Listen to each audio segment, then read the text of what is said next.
My name is Cassandra Grant, and I'm from New York City, New York State Education Department. We got involved in the Coleman School Development Program through the New York State Education Department. It was one of the programs that was selected as a model in New York City.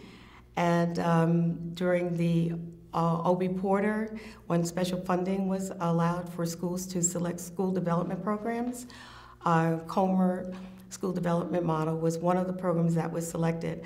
There were a number of different programs during that time that the schools could select in using Title I funding and special funding. Some of them were accelerated schools, core knowledge.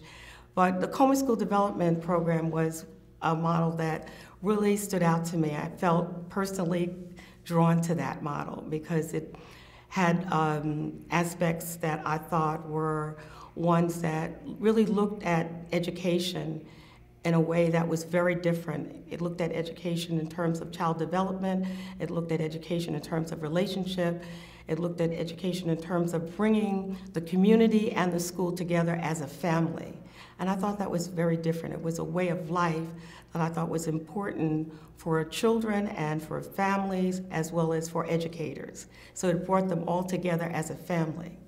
And I thought it made a village, and it really had highlights that would really help schools and educators to begin to look at some of the very serious issues that divided us, such issues as race and class and the disparity and poverty.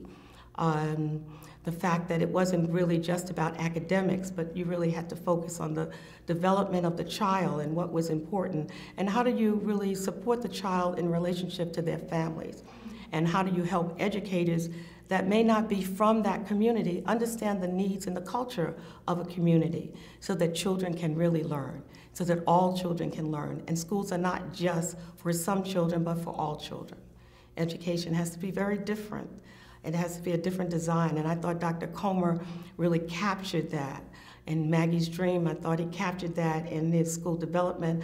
I thought the models of no fault, collaboration, no fault, I'm thinking of the collaborations while I'm talking so fast. I'm kind of thinking of, and the fact that it had teams, a school development team, a parent team, a support team, and that there was a plan, there was a design that people could come together on and they could collaborate on, and consensus. Consensus was critical because it wasn't about what I think there wasn't a vote. It was really about coming together as a team and really looking at what the issues were in the school. And what was important is I was with the State Education Department, and at that time, under the leadership of Dr. Adelaide Sanford, who was a regent, there was a real focus on low-performing schools and a need not to just identify schools, but really to have a plan to support schools. Because one is that you identify schools, but without a plan to improve the schools, what's the point of identifying them? But once we identified school, we needed to come up with a plan. And it was fortunately enough that I was able to be a part of the Coleman School Development Program, and we could go into schools and help those schools that were identified begin to look at how do we get out of this. Now we know that we've been identified as a school, a low-performing schools. What are our opportunities to turn our school around?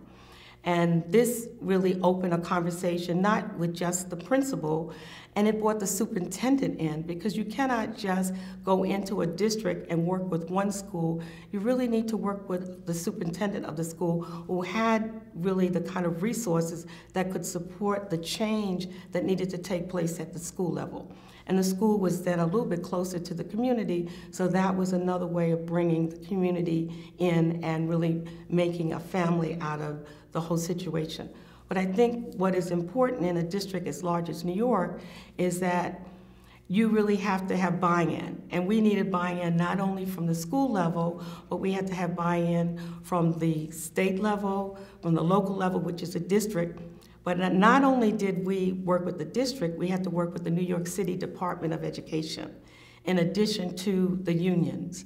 So it was really a lot of different partners that had to come to the table to really support those schools to help them improve. But because of the principles that the Coleman School Development Program stood on, we were able to really work with those principles to help others to begin to see how they could buy in and support that process. And I thought it made, for an excellent change during those days in New York City, where we reached out to District 1, to District 16, District 15, District 23, and several of the schools in that district. So it was really a marriage, and I think the wonderful staff with the leadership of Dr. Ed Joyner, he was fantastic, just a gifted, I think, individual that brought together a team of people from the Coleman School Development Program, from Yale, to really support the actual implementation of the program in New York City. It was an exciting time. I think we did outstanding work. We saw real change from the bottom up, but also from the top down. And that's when you really see change. It can't be just on one level.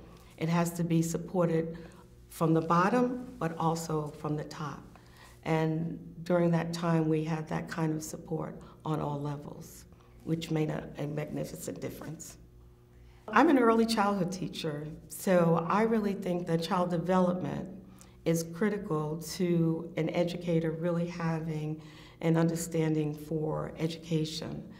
That for today's teachers, and it's really something, I'm looking at probably 50 years now since I started teaching, and not much has changed in terms of what I feel is happening in the educational system, that we still have not really come to grips with how we prepare teachers and how we support them once they leave the colleges and universities. That teachers really need to have a very different kind of curriculum in undergraduate school and graduate school. And then that kind of support is not just what you need in undergraduate and graduate school, but it's what's needed after a teacher graduates, the kind of professional development and support that you really need. And having all teachers, no matter what grade they teach, really understand child development and bringing in social development, emotional development, cultural development, physical development within the curriculum at the undergraduate and graduate level, as well as after you graduate and begin to start teaching, becomes a critical part to me in terms of how do we change the face of education in America. And it's just so important that we really revamp our education system and that we begin to really start looking at, I think that individuals have a disposition for teaching, so you can identify students at as early as middle school, and I would probably say even elementary school and high school, who are really interested in becoming teachers.